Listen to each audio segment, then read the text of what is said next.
کتنا آسان ہو گیا آج کے دور میں کسی سے کٹ آف کر دینا، کسی سے رابطے منقطع کر دینا، کسی کے پیسے لے کر کھا جانا،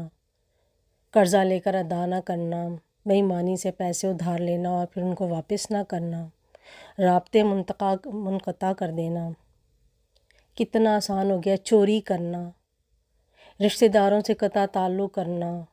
رشتہ داروں سے جھوٹ بولنا، اپنے ہی گھر میں اپنے ہی قریبی رشتوں سے جھوٹ بولنا۔ پہلے یہ کام غیر کیا کرتے تھے، اب اپنے ہی لٹیرے بن گئے ہیں، اب اپنے ہی یہ کام کرتے ہیں۔ یہ بھی لحاظ نہ کرنا کہ ہم جس کے ساتھ کر رہے ہیں وہ بیوہ ہے، مسکین ہے، وہ یتیم ہے، وہ غریب ہے، آیا وہ بیمار ہو، اس کو دواؤں کی ضرورت ہو، جس کے پیسے میں کھا رہا ہوں، ہو سکتا ہے اس کی بیٹیاں ہوں، اس نے آگے ان کی شادیاں کرنی ہوں، اس کے مسائل ہوں، نہیں سوچتے۔ WhatsApp, imo, Instagram, Facebook, Messenger, مطلب ایوری تھنگ، جنہوں نے ہمارے راستے قریب کیے ہیں، ہمیں کلوز کیا ایک دوسرے سے، ہم ایک دوسرے کو ویڈیو کالز کے لیے ایزی کیا ہے، انہوں نے ہمارے لیے فاصلے بھی بنائے ہیں۔ منی ٹرانسفر، آپ اپنے کہیں پردیس میں بیٹھے ہیں اپنوں کو پیسے بھیج سکتے ہیں، ایسے اپنا پارسلز بھیج سکتے ہیں، اپنی گفٹس بھیج سکتے ہیں، لیکن انہی سب فیسلٹیز نے انسان کو ایک دوسرے سے دور بھی کیا ہے، مسائل بھی پیدا کیے ہیں، ان چوروں کے لیے، منافقوں کے لیے راستے بھی آسان کیے ہیں کہ وہ جو چاہے کریں۔ میں نے وہ وقت تو نہیں دیکھا جب پنچایت کا زمانہ ہوتا تھا، لیکن آج میں سوچتی ہوں شاید وہ پنچایت، اسے ہم نے ڈراموں میں دیکھا ہے کہ وہ کس طرح سے بٹھائی جاتی تھی، جس میں محلے کے ایریا کے جو بڑے لوگ ہوتے تھے وہ بیٹھتے تھے اور فیصلے کرتے تھے۔ کوئی بھی چور ہوتا تھا، کسی نے کسی سے زیادتی کی ہوتی تھی، کسی کی بچی کے ساتھ برا سلوک ہوا ہوتا تھا، تو وہ پنچایت بیٹھتی تھی بڑوں کی، اور وہ جو ڈیسیژن کرتے تھے اس پر پورا محلہ، پورا ایریا پھر عمل کرتا تھا، اور کسی میں اتنی جرأت نہیں ہوتی تھی کہ وہ ان بزرگوں کے خلاف جائیں، ان بڑوں کے خلاف جائیں۔ اتنی طاقت تھی ان پگڑی پہنے ہوئے بزرگوں کی، ان ان پڑھ بزرگوں کی اتنی طاقت تھی، سفید کرتے سفید پگڑی میں بیٹھے ہوئے، چرپائی پر بیٹھے ہوئے لوگوں کی وہ طاقت تھی جو آج کے دور میں بیٹھے ہوئے پرائم منسٹر کی سیٹ پر بیٹھے ہوئے اس پرائم منسٹر کی طاقت نہیں ہے۔ اتنا اوبے کرتے تھے لوگ، اتنی رسپیکٹ دیتے تھے ان بزرگوں کو، ان کی کہی ہوئی بات کو پتھر پر لکیر سمجھا جاتا تھا، اور اس سزا پر ایٹ دا اسپاٹ عمل درآمد کیا جاتا تھا۔ مطلب وہیں چوری، وہیں زیادتی، وہیں پر بات چیت، وہیں پر گواہیاں، اور وہیں پر فیصلے، اور وہیں پر ہی سزا سب کے سامنے۔ میں تو کہتی ہوں وہ زمانہ بہت اچھا تھا۔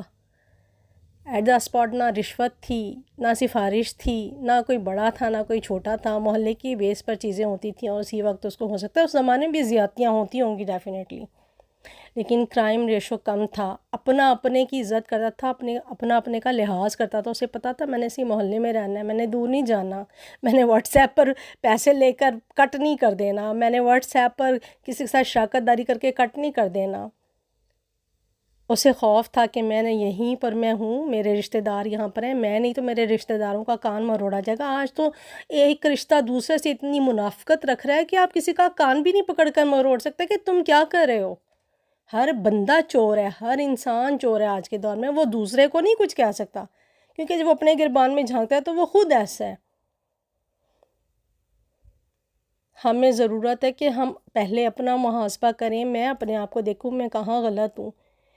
اور پھر ہم ان دوسروں کے بھی کان پکڑیں۔ میں کہتی ہوں کہ کاش وہ وقت واپس آ جائے جب پنچایتیں ہوا کرتی تھیں، کیونکہ پولیس اسٹیشنز، ملک کا قانون، ہر چیز بیکار ہے، ہر چیز، کیونکہ یہاں پہ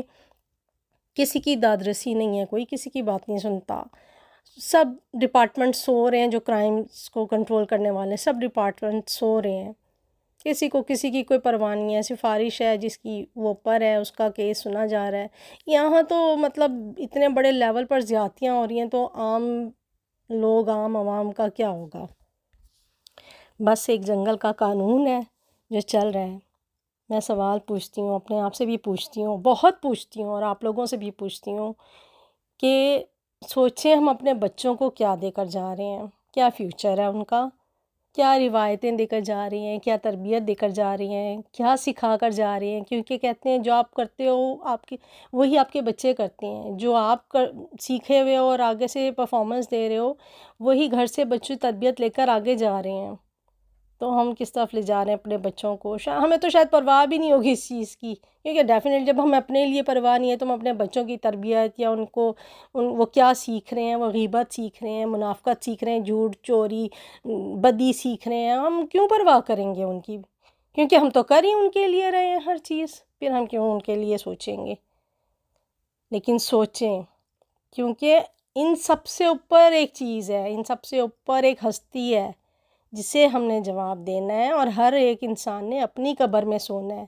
بہتر ہے کہ ہم اپنے فیصلے، اپنی باتیں، اپنی زندگی موت کو سامنے رکھ کر کریں. ہم یہ یاد رکھیں کہ ایک دن ہم نے مر جانا ہے اور ہم نے کسی کو جواب دینا ہے. شکریہ.